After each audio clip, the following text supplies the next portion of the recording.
I want to tell you the truth that I don't think anybody is really explaining. This is going to last a couple of breaks. If you can, clear out just 15 minutes here or go back and listen to it on the podcast.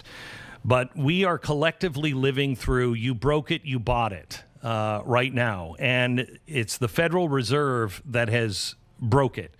And now we are buying it. And I'm not talking about Jerome Powell or, the decision to unleash the modern monetary theory on the world's largest economy. Those ideas are bad enough to print money out of thin air and a means to fund $1 trillion per month deficit is idiotic. But we're doing more than that. The script for the modern monetary theory and its destruction of the free market and the United States wasn't written by Trump or Powell or Greenspan or Obama. It was written more than 100 years ago by the clowns at the Federal Reserve System. What happened to our economy in 2008 was clearly inevitable, and it was clear to anyone who wasn't a part of the system. You could see it coming, and we can see what's coming now. The DNA of disaster is built into the institution itself. It's a private banking cartel, not a loan answer to voters. They were granted complete oversight of the country's currency and monetary system. That's insane. By design, they can't be recalled by Congress or by voters or by the president. When the president appoints somebody to the head of the Fed, that's a recommendation. They don't have to go with that. The tools that was granted to them by Congress, the progressives, and Woodrow Wilson give them unlimited power to choose winners and losers. And right now, Main Street is losing. Over the last 90 days alone, the Fed has deployed more currency than it did in the previous 90 days. And we are now looking at funding the government to the tune of $4 trillion worth of bond purchases. So the Federal Reserve has printed up money and bought our debt in Congress to the tune of $4 trillion. The Fed now is the largest buyer and holder of not only federal debt, but also of corporate debt. They have spent over $2 trillion to lend monies to companies that would otherwise default and be in bankruptcy. We are now in a zombie economy of dead but still walking companies that would otherwise go belly up. The Fed also is now the largest landowner in the world, with more than 60% of the entire U.S. mortgage industry on its books. Your bank probably does not own your home. You don't own it. The Federal Reserve owns it now. They are the largest landowner in the world. So what does all of this mean? Well, we will explain when we come back. What we are doing is we are printing money now. We are printing money. We have printed 90 years worth of currency.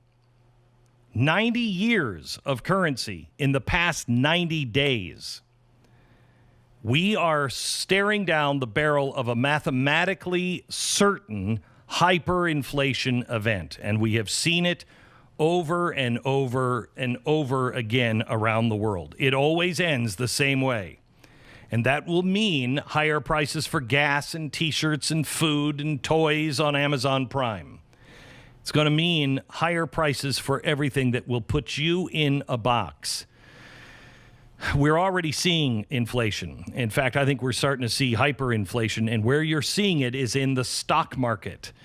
The supply of dollars provided to companies through the Fed is so massive.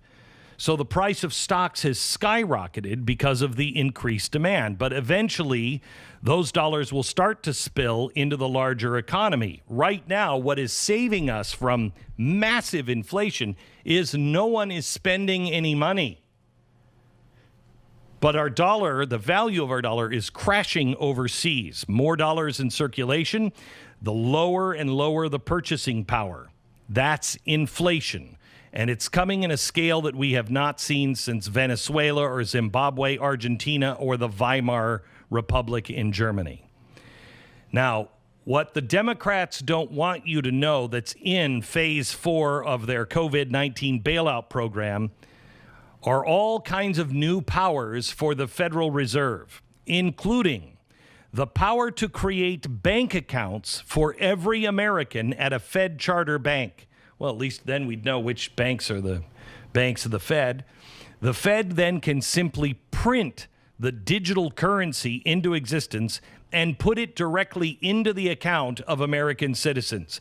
This is universal basic income and stimulus or reparation payments printed into existence and paid directly into the account that every American would now have with the Federal Reserve.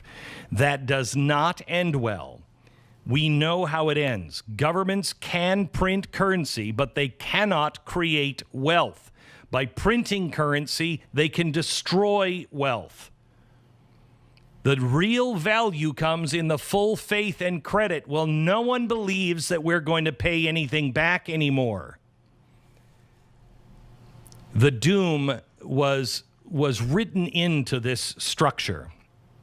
This is a central planned economy now, and those are always due to fail. Every central committee that ever tries to do centralized planning fails over and over and over again. And we've fooled ourselves thinking that we have some sort of a free market because the Fed is there, the central bank, the state-backed monopoly with zero oversight from anyone who's elected. They are answerable to no one. And we pretend our economy isn't central planning. So what is the net result here? What is the real world effect for you? The dollar is going to collapse as the world reserve currency. And please, if you've listened to me for a long time, you know how many times they've said that can never happen with all kinds of stuff, including socialists and communists and anarchists working together to overthrow capitalism and the Western world. It's happening. So no matter what the experts tell you, please do your own homework. Don't take it from me as gospel.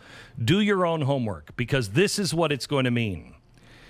Right now, farmers in South Africa, they grow and they pick cotton and they deliver it to market. And the cotton is then shipped by boat to Indonesia, where it's processed into fabric. The fabric is then sent over to another ship to go to China, where it's made into T-shirt blanks. Then these T-shirts are shipped to a Walmart factory in Mexico, where they are screen printed with a logo and tags added. Then they're shipped to a U.S. warehouse and then to a U.S. store, where you then can buy that T-shirt for $3.99. Think of that. $3.99 to pay a farmer, a cotton textile firm, screen printing company, a U.S. store, plus 3 boat rides for $3.99. The reason why we pay $3.99 of the dollar. Imagine that same to buying for $5 is now $28. That's the average cost of that same T-shirt in the EU. The same cost of that T-shirt in Australia and Uruguay. Imagine if your next McDonald's meal is $25. Your school lunch for your kids runs $10 a day. Your next car costs as much as your house did 5 years ago. That's what's coming. It's a realistic picture. And it has nothing to do with Donald Trump or Barack Obama or Richard Nixon or anybody else. This was going to be the result of the system, because the system is inherently bad and not free market. There is no incentive to prevent corruption or ego or 100 other vices that run amok. Now, that doesn't mean that the dollar means the collapse of the U.S. economy, but it does mean we should all look up the word austerity and take it to heart in our own lives. So what can be done to prevent this? Well, we could abolish the Federal Reserve System. We could cancel all debts owed by Uncle Sam to the Fed and move the currency creation back to the Treasury Department. But you and I both know that's not going to happen. We'll probably go the other route. A dollar decline globally, coinciding with massive printing of new dollars. That always equals hyperinflation. And then a great reset. And as we get there, your dollar has already, in the last 90 days, lost 10% of its value. You still might have $1,000 in the bank, but you can only buy about $900 worth of product with it because of 10% inflation. Nobody thought that oil could go to negative 40. They would have told you at the beginning of the year. Hell, I would have told you. It will never happen. That is something you need to divorce yourself from. The idea that it will never happen. Nobody thought silver's price per ounce would go up by 100% in 30 trading days, but it did. It was, what, $12.50 or $12? 30 days later, it's $25. Nobody thought Apple's stock would reach the valuation greater than the GDP of all but 8 countries in the world. But it has. Everything that is happening in our life right now is unprecedented. Now, we have lived through banking and currency crisis before. That's why the Federal Reserve was created in the first place, to stop currency crisis. But this one, they come because that's what happens in a free market. And this one has been delayed and delayed and delayed, and they've done everything, and it's going to hurt when it comes. But we'll live through it, and we'll survive. If we don't forget who we are, we will thrive again. But don't expect any T-shirt you buy at Walmart to be $3.99 again.